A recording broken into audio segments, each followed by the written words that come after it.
રાજ્યમાં સીએનજીના ભાવમાં વધારો કરાયો છે। અદાણીએ સીએનજીના ભાવમાં વધારો કર્યો। અદાણી સીએનજીના ભાવમાં ₹1.5નો વધારો કર્યો છે। નવો ભાવ 83.77 રૂપિયાએ પહોંચ્યો છે। છેલ્લા 3 મહિનામાં 3 વખત અદાણી સીએનજીના ભાવમાં વધારો થયો છે। સીએનજીના ભાવમાં વધારો થયો છે। અદાણીએ સીએનજીના ભાવમાં ફરી એકવાર વધારો કર્યો છે। ગેસના ભાવ વધારાથી ઝટકો મળ્યો છે। ₹1.5નો વધારો કર્યો છે। હવે સીએનજીનો નવો ભાવ 83.77 રૂપિયા પર પહોંચ્યો છે।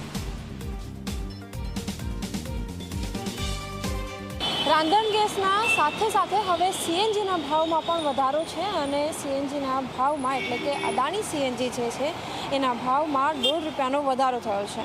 2026માં આ ત્રીજી વખતનો વધારો છે અને જે નવો ભાવ છે એ 83.77 રૂપિયા છે। છેલ્લે જાન્યુઆરીએ 60 પૈસાનો વધારો હતો। ક્યાંક જે મોંઘવારીનો માર છે એ સતત લોકો ઉપર પડી રહ્યો છે અને એ જ મોંઘવારીના માર વચ્ચે હવે જે સીએનજી એટલે કે અદાણી સીએનજી છે એના ભાવમાં પણ વધારો કરવામાં આવ્યો છે અને હાલ ₹1.5નો ભાવ વધારા સાથે અત્યારે સીએનજીનો ભાવ 83 રૂપિયાની આસપાસ પહોંચી ગયો છે। કેમેરામેન તુષાર શાહ સાથે સપના શર્મા, ઝી 24 કલાક, અમદાવાદ।